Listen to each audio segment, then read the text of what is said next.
ABI48 news Gujarat હવે નજર કરીએ આજના મુખ્ય સમાચાર પર।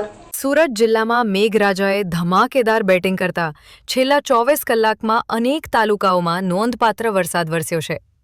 પલસાણા, બારડોલી અને મહુવા સહિતના વિસ્તારોમાં ભારે વરસાદથી ખેડૂતોમાં ખુશીની લાગણી જોવા મળી છે, તો બીજી તરફ બારડોલી શહેરમાં અનેક વિસ્તારોમાં પાણી ભરાતા નગરપાલિકાની પ્રી મોન્સૂન કામગીરી પર સવાલો ઊભા થયા છે।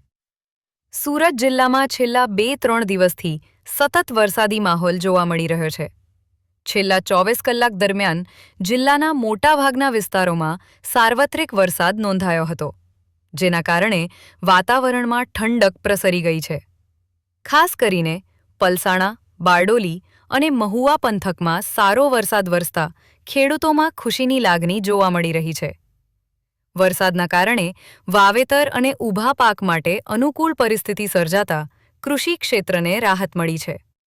બીજી તરફ બારડોલી પંથકમાં 24 કલાક દરમિયાન 7થી વધુ ઇંચ વરસાદ નોંધાતા શહેરના અનેક વિસ્તારોમાં પાણી ભરાઈ ગયા હતા।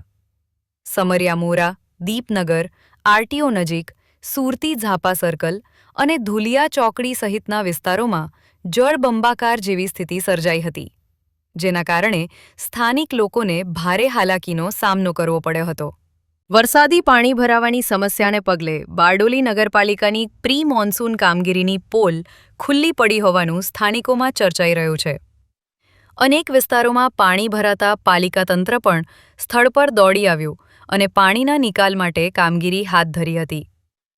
એક તરફ વરસાદથી ખેડૂતોમાં ખુશીની લાગણી છે, તો બીજી તરફ શહેરમાં પાણી ભરાવાની સમસ્યાએ નાગરિકોમાં રોષની લાગણી ઊભી કરી છે। પ્રશાંત પટેલ, ABI48 ન્યૂઝ ગુજરાત, બારડોલી।